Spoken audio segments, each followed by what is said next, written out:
Nasa Russia si Pangulong Bongbong Marcos para dumalo sa ASEAN-Russia Commemorative Summit na magbubukas ngayong araw. Bago yan, nagpulong sina Pangulong Marcos at Russian President Vladimir Putin. Live mula sa Kazan, Russia, may unang balita si Tina Pangaliban Perez. Tina?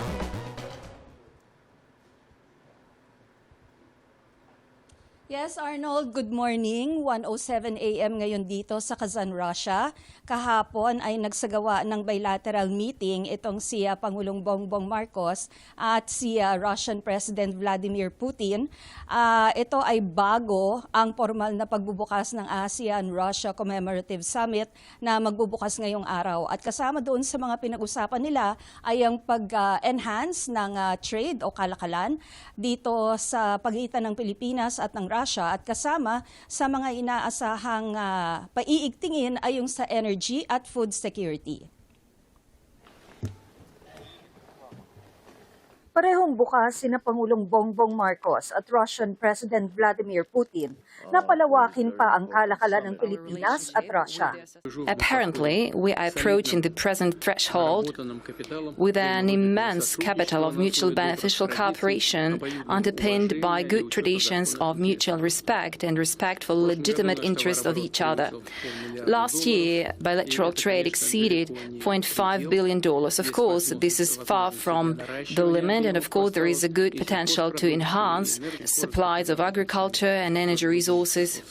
We appreciate the forward-looking exchange and on the different structural issues that affect the trade and between our two countries. And as you have mentioned, Your Excellency, there are many potential areas that I think we should still open to explore. And I think that the present level of trade, although it is steady, I think that there's a great deal more that we can do.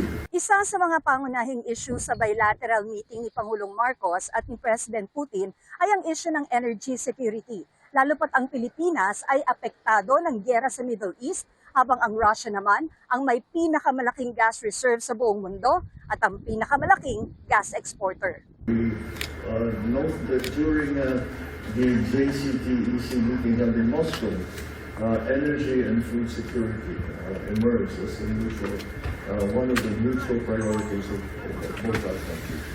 And that is why we again, that B2B component at the sidelines of the JCTEC enabled Philippines and Russia to establish networks and to explore joint ventures. Ito ang unang pagbisita ni Pangulong Marcos sa Russia kung kailan chairman ng Pilipinas ng ASEAN o Association of Southeast Asian Nations ngayong 2026. Nasabay rin ito sa pagunita ng ika-35 anibersaryo ng relasyon ng ASEAN at ng Russia na nakatakdang pag-usapan sa ASEAN-Russia Commemorative Summit ngayong June 18. It is a pleasure to welcome you in Russia, in Kazan. As far as I know, this is your first visit to Russia.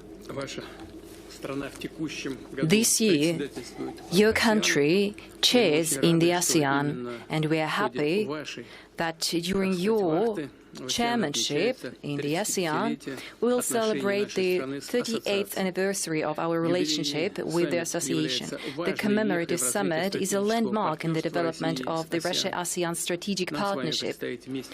Together, tomorrow, we'll co-chair plenary of the summit and present our deliverables to mass media. Kinuha rin ni Putin ang pagkakataong batiin ang mga Pilipino sa ating pagunita ng Araw ng Kalayaan noong June 12, na isa ring national holiday sa Russia. Dagdag pa ni Putin, ngayong buwan din, ginugunita ang ika-50 anibersaryo ng diplomatic relations ng Pilipinas at Russia. Binalikan pa nga ni Putin ang naging pagbisita ni Nooy Pangulong Ferdinand Marcos Sr. sa Russia noong 1976. Sabi ng Pangulo ng Russia, magandang pagkakataon na nakapulong niya si Pangulong Bongbong Marcos para suriin ang kasalukuyang kooperasyon ng Pilipinas at Russia. Inimbitahan ni Pangulong Marcos si Putin na dumalo sa 21st East Asia Summit na gaganapin sa Maynila sa Nobyembre.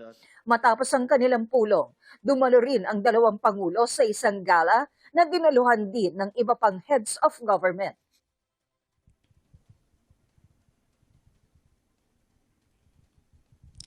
Sa ngayon, Arnold, ang klima rito sa Kazan, Russia ay maulan pero tuloy ang pagbubukas ng ASEAN-Russia Commemorative Summit na pangungunahan ni Pangulong Marcos at President Putin bilang co-chairs. Gaganapin yan, Arnold, sa Kazan Expo International Exhibition Center. Arnold?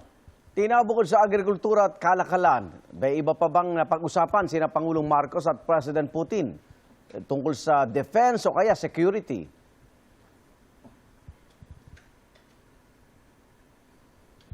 May mga nabanggit si Ambassador Bailen na posibleng kasama yan sa mga pag-uusapan. Pero aalamin natin kung titiyakin natin kung napag-usapan nga ba yan kahapon sa bilateral meeting dahil hindi natin nasaksihan yung buong pulong, Arnold. Maraming salamat, Tina Panganiban Perez live mula sa Kazan, Russia.